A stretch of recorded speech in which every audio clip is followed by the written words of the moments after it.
This is Betting the Breeders' Cup, presented by FanDuel. Getting all the insight and analysis you need from our handicappers to make some money this weekend. Taking it to the turf course on Saturday for the Turf Sprint. 5.5 furlongs over the grass course, $1 million on the line, and Golden Pal is going for a three-peat. Yes, looking for his third Breeders' Cup victory. Last year, defending champ, Turf Sprint, of course, won the Juvenile Turf Sprint before that. Brittany Ayrton, Nick Luck, Matt Bertier. Nick, the Euros haven't fared so well in this race. What do you make of their chances this year? Until relatively recently, yes, because they won it 2 years ago here at Keeneland with glass slippers. You had that call, did you not? You liked that horse? Yeah, maybe. Well, if I didn't, you remember that I did. So that's the way. Just take credit. That's the way it's staying. We've got a classic Anglo-American matchup here between Highfield Princess, the star European filly, won her last 3 Grade 1s over a variety of distances, but fast enough for this, and Golden Pal, dual previous Breeders' Cup winner and undefeated in 4 tries here at Keeneland, 5.5 furlong specialist distance. So, the front of the market are the right two. It's a question of whether you take Golden Pal's Breeders' Cup and Keeneland history, and that's the appropriate word, over Highfield Princess's, in my view, superior form this year. I think on this year's evidence, if she turns up in the same form that she's been in the last 3 times, she wins and defeats Golden Pal. If she doesn't adapt to conditions here, no reason to suggest she won't, then I think Golden Pal is much the likeliest winner. If you want one at a big price who I think will run well, of course, one who ran well last year at Del Mar over 2 shorter distance, Emirati has been trained up to this race all year. The extra half will help, and fast ground conditions perfect for that one. I wonder how you see this one matching up, Matt. Well, unfortunately, I think it's pretty straightforward. I think the top 2 in the market are the right ones in Golden Pal and Highfield Princess. There are interesting dynamics for both of these horses. Golden Pal might not be as good as he was last year, but he is so much faster early on than anybody else that I don't know anyone, including Highfield Princess, can run him down. He just should have an open-length lead, and at that point, it might be over. Highfield Princess, respect her. I think of the Europeans, she is the one that you want.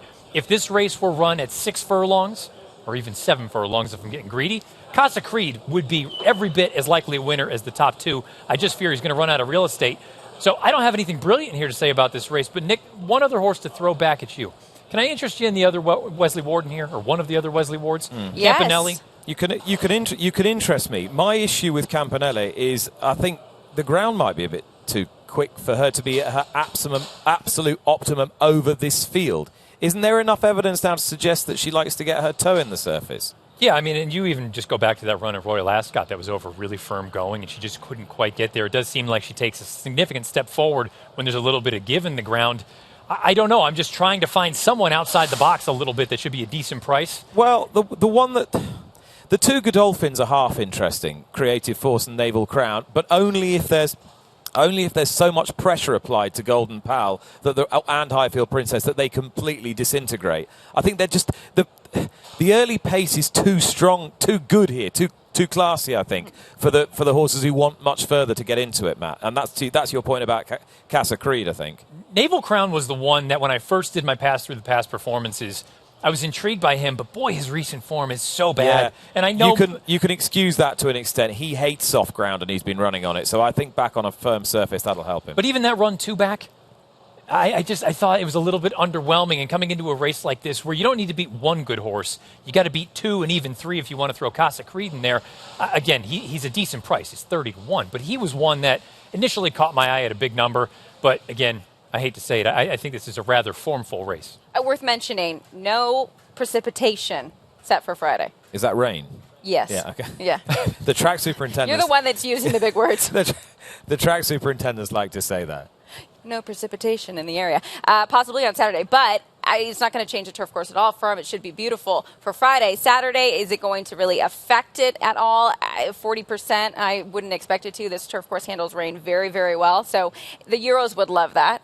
The American horse running on Friday wouldn't really love it. I don't think the Europeans want any rain here. The horses in this race, I mean, Highfield Princess has got specifically for in firm ground. In this particular race, I don't think the Europeans would be favoured by it by much rain. Quickly, forcing you both. Top selection, Matt. I mean, I hate to do it. You know I'm averse to chalk, but I think it's Golden Pal. Sometimes that's where you end up. Yeah. As I said, I think on the evidence of their current form, I think Highfield Princess is the horse to beat in this race. But if you want one to chuck in to your exotic bets, something interesting, Emiratiana, I'm sure is going to run well.